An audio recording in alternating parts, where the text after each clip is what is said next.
ಕೆಂಪೇಗೌಡ ಜಯಂತಿ ಕಾರ್ಯಕ್ರಮದ ವೇಳೆ ಶಾಸಕ ಪ್ರದೀಪ್ ಈಶ್ವರ್ ಅವರ ಕಾರಿನತ್ತ ಚಪ್ಪಲಿ ಎಸೆದ ಪ್ರಕರಣದಲ್ಲಿ ಈಗಾಗಲೇ ಹಲವು ಆರೋಪಿಗಳನ್ನು ಪೊಲೀಸರು ಬಂಧಿಸಿ ನ್ಯಾಯಾಂಗ ಬಂಧನಕ್ಕೆ ಒಪ್ಪಿಸಿದ್ದಾರೆ.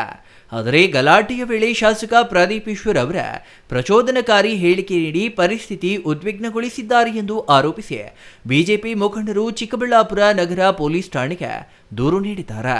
ಸಮಾಜ ಸೇವಕ ಹಾಗೂ ಬಿಜೆಪಿ ಮುಖಂಡ ಸಂದೀಪ್ ರೆಡ್ಡಿ ನೇತೃತ್ವದಲ್ಲಿ ಬಿಜೆಪಿ ಕಾರ್ಯಕರ್ತರು ಬೆಂಬಲಿಗರು ಠಾಣೆಗೆ ಆಗಮಿಸಿ ಶಾಸಕರ ವಿರುದ್ಧವೂ ಕಾನೂನು ಕ್ರಮ ಕೈಗೊಳ್ಳಬೇಕು ಎಂದು ಆಗ್ರಹಿಸಿದ್ದಾರೆ.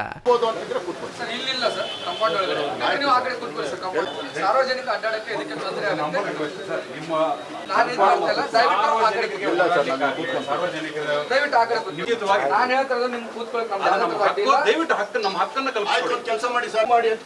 ಕಾನೂನಲ್ಲಿ ರೈತರ ಮಕ್ಕಳಿಗೂ ಸಣ್ಣ ಯುವಕರಿಗೂ ಕೂಲಿ ಮಾಡೋವರೆಗೂ ಪ್ರಿಲಿಮಿನರಿ ಮಾಡಿ 14 ದಿವಸ ನೋಡ್ಕೊಂಡು ಮಾಡಿ FIR ಅಂತ ಕೇಳ್ತಾ ಇದ್ದಾರೆ. ಬೇರೆ ಇನ್ನೇನು ಕೇಳ್ತಾ ಇಲ್ಲ. ಏನು ನಾವ್ಯಾರು ಕೂತ್ಕೊಂಡ್ಬಿಡ್ರಪ್ಪ, ಕೂತ್ಕೊಳ್ಳೋಕ್ಕೂ ಜಾಗ ಇಲ್ಲ, ನಾವು ಆ ಕಡೆ ಹಾಕೋಣ. ಇನ್ನು ದೂರು ಸ್ವೀಕರಿಸಿದ ಪೊಲೀಸರು ಪ್ರಕರಣದ ಬಗ್ಗೆ ಪರಿಶೀಲನೆ ನಡೆಸಿ ಕಾನೂನು ಕ್ರಮಕ್ಕೆ ಸುಮಾರು 14 ದಿನಗಳ ಕಾಲಾವಕಾಶ ಬೇಕೆಂದು ತಿಳಿಸಿದಾಗ ಬಿಜೆಪಿ ಮುಖಂಡರು ಆಕ್ರೋಶ ವ್ಯಕ್ತಪಡಿಸಿದರು. ಸಾಮಾನ್ಯ ಜನರ ವಿರುದ್ಧ ಒಂದೇ ದಿನದಲ್ಲಿ FIR ದಾಖಲಿಸಿ ಬಂಧಿಸುವ ಪೊಲೀಸರು ಶಾಸಕರ ವಿರುದ್ಧ ಕ್ರಮ ಕೈಗೊಳ್ಳಲು ಮಾತ್ರ 14 ದಿನಗಳು ಯಾಕೆ ಬೇಕು? ಕಾನೂನಿನ ಮುಂದೆ ಎಲ್ಲರೂ ಸಮಾನರಾಗಬೇಕು ಎಂದು ಪ್ರಶ್ನೆ ಮಾಡಿದರು. ಈಗ ಅಮಾಯಕರನ್ನ ಇವ್ರನ್ನ ಯಾರ್ಯಾರನ್ನೋ ಅಮಾಯಕರು ಅವ್ರು ಹೇಳೋದು ಏನೋ ತಪ್ಪು ಮಾಡಿಬಿಟ್ಟಿದ್ದಾರೆ, ನಮ್ಮ ಕರ್ತವ್ಯಕ್ಕೆ ಅಡ್ಡಿಪಡಿಸಿದ್ದಾರೆ ಅಂತೇಳಿ 4 ಜನರ ಹೆಸರು ಮಾತ್ರ ಬರೆದು ಅದು ಬಿಟ್ಟು FIRಲಿ 100ರಿಂದ 150 ಜನ ಈ ಥರ ತಪ್ಪು ಮಾಡಿದ್ದಾರೆ, ಅವ್ರ ಮೇಲೆಲ್ಲ FIR ಅಂತ ಮಾಡಿದ್ದಾರೆ.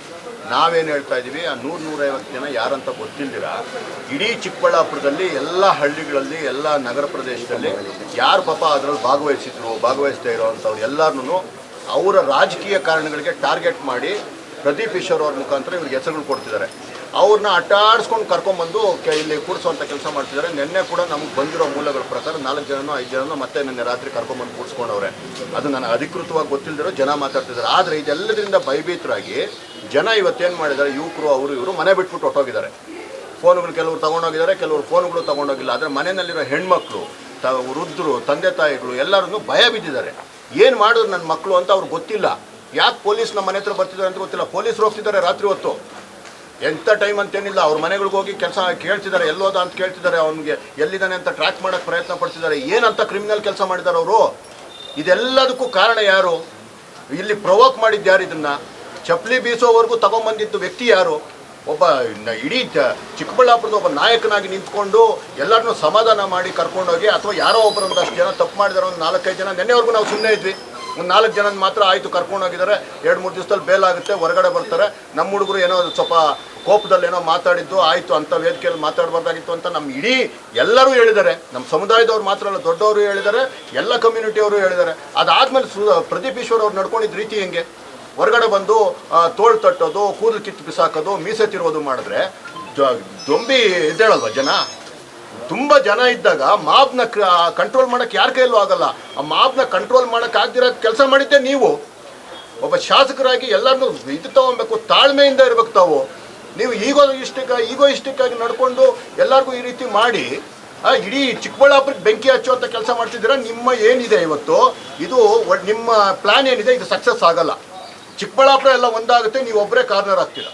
ಇನ್ನು ಶಾಸಕರ ವಿರುದ್ಧ ಪ್ರಕರಣ ದಾಖಲಿಸದಿದ್ದರೆ ಮುಂದಿನ ದಿನಗಳಲ್ಲಿ ಉಗ್ರ ಹೋರಾಟ ನಡೆಸುವುದಾಗಿ ಎಚ್ಚರಿಕೆ ನೀಡಿದ್ರು. ನಗರ ಪೊಲೀಸ್ ಠಾಣೆ ಎದುರು ಕೆಲಕಾಲ ಹೈಡ್ರಾಮಾ ನಡೆದಿದ್ದ ಪೊಲೀಸರು ಪರಿಸ್ಥಿತಿಯನ್ನ ನಿಯಂತ್ರಣ ಮಾಡಿದ್ರು.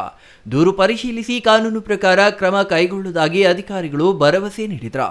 ಕೆಂಪೇಗೌಡ ಜಯಂತಿ ಗಲಾಟೆ ಪ್ರಕರಣದಲ್ಲಿ ಈಗಾಗಲೇ ಹಲವರ ವಿರುದ್ಧ ಪ್ರಕರಣ ದಾಖಲಾಗಿರುವ ಬೆನ್ನಲ್ಲೇ ಇದೀಗ ಶಾಸಕ ಪ್ರದೀಪ್ ಈಶ್ವರ್ ವಿರುದ್ಧವೂ ಕ್ರಮಕ್ಕೆ ಆಗ್ರಹ ಕೇಳಿಬಂದಿರುವುದು ರಾಜಕೀಯ ವಲಯದಲ್ಲಿ ಮತ್ತಷ್ಟು ಚರ್ಚೆಗೆ ಕಾರಣವಾಗಿದೆ. ಒಟ್ಟಾರೆ ಕೆಂಪೇಗೌಡ ಜಯಂತಿ ವೇಳೆ ನಡೆದ ಗಲಾಟೆ ಈಗ ರಾಜಕೀಯ ಸ್ವರೂಪ ಪಡೆದುಕೊಂಡಿದ್ದ ಬಂಧನಗಳು, ದೂರು ಪ್ರತಿ ದೂರುಗಳ ನಡುವೆ ಪ್ರಕರಣ ಮತ್ತಷ್ಟು ತೀವ್ರತೆ ಪಡೆದುಕೊಂಡಿದೆ. ಶಾಸಕ ಪ್ರದೀಪ್ ಈಶ್ವರ್ ವಿರುದ್ಧ ಪೊಲೀಸರು ಯಾವ ಕ್ರಮ ಕೈಗೊಳ್ಳುತ್ತಾರೆ ಎಂಬುದು ಇದೀಗ ಕುತೂಹಲಕ್ಕೆ ಕಾರಣವಾಗಿದೆ.